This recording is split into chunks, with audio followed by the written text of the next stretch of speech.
ప్రభునందు మాకు అత్యంత ప్రియులైన దేవుని ప్రజలందరికీ ఉదయకాల సమయంలో యేసుక్రీస్తు వారి శ్రేష్టమైన పూజ్యముదిగిన నామం పేరిట శుభాలు ప్రకటిస్తున్నాను. మీరంతా క్షేమంగా ఉన్నారా? భద్రంగా ఉన్నారు కదా?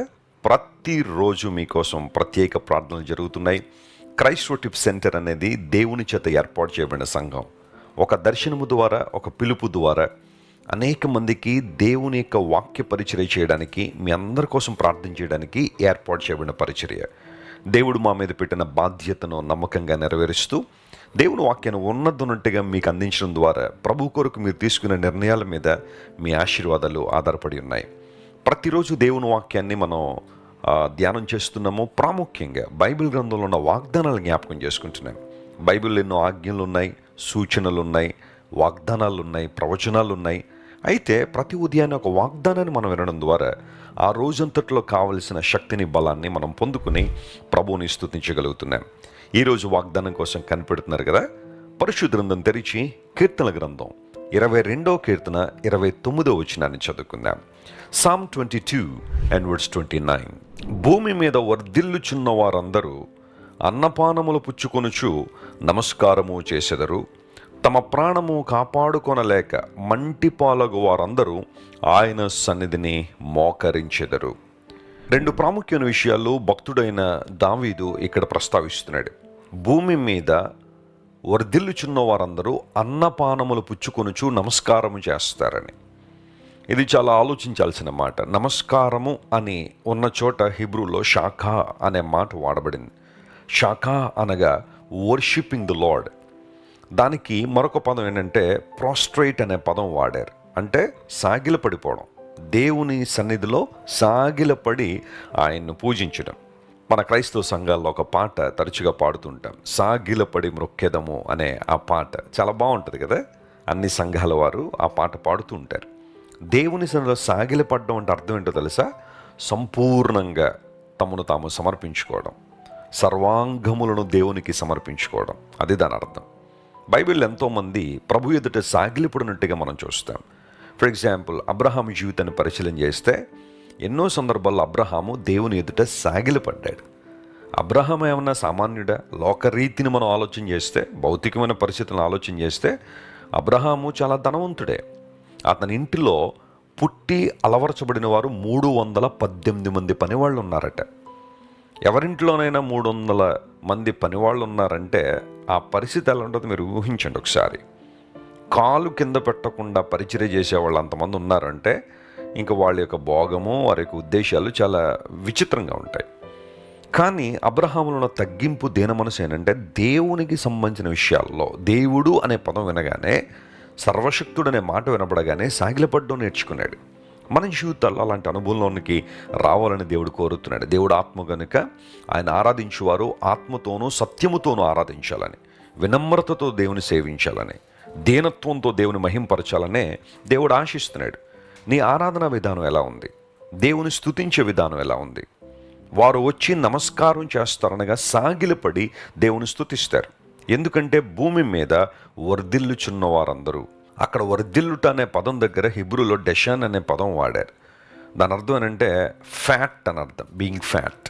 డెషాన్ అనే హిబ్రూ పదానికి ఇంగ్లీష్లో కొన్ని పదాలు రాశారు. రిచ్ అనే పదం, ఫర్టైల్ అనే పదం, అంటే అభివృద్ధి పొందడం, వృద్ధి చెందడం, సారవంతమైన ప్రాంతంలో ఉండడం, ధనవంతులు అవ్వడం.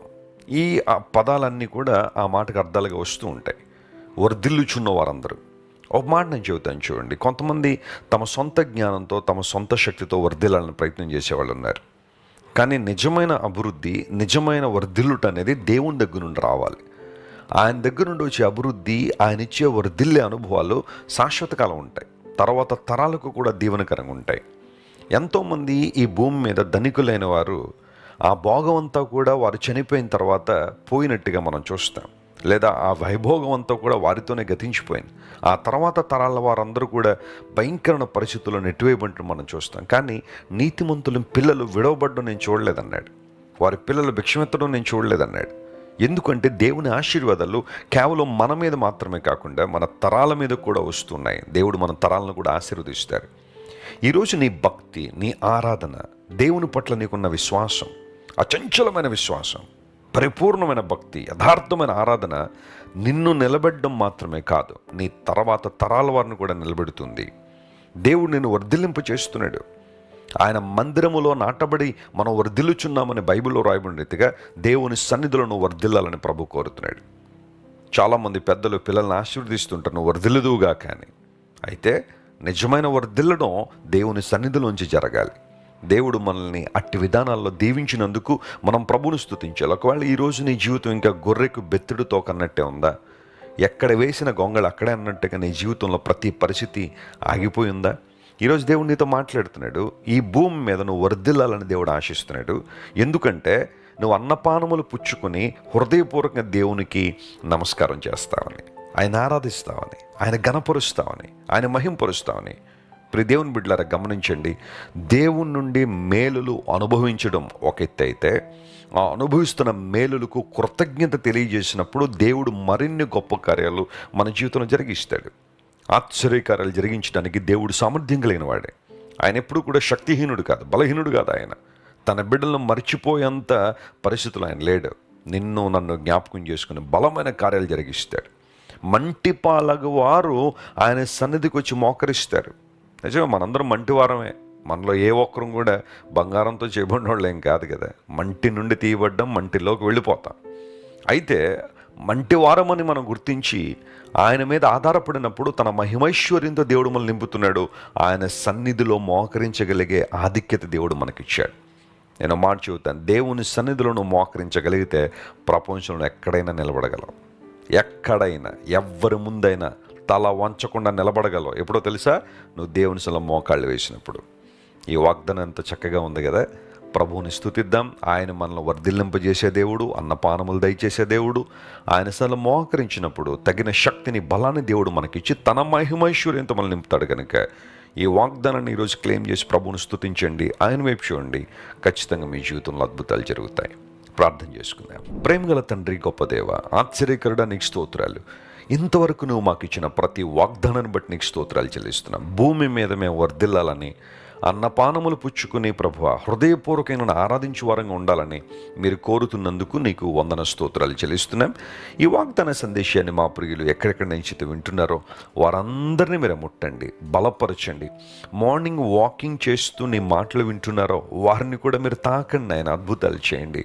ఎవరెవరైతే నీ వైపు చూస్తున్నారో వారి జీవితంలో ప్రతి చీకటిని తొలగించి వెలుగుతో వారు నింపండి. వారి చుట్టూ అలముకున్న మబ్బులన్నీ తొలగించి నీ ప్రకాశతను వారి మీద ఉంచమని కోరుకుంటూ, అసాధారణ కార్యాలు చేయడంలో నేను మించిన వారు లేరు గనుక నీకు వందన స్తోత్రాలు చెల్లిస్తూ యేసుక్రీస్తు వారి అత్యంత శుభప్రదమైన నామం పేరట అడిగి వేడుకొనిచున్నాం తండ్రి. Amen, amen. God bless you, dear friends. Have a wonderful day. Thank for watching. Please subscribe, like, comment and share.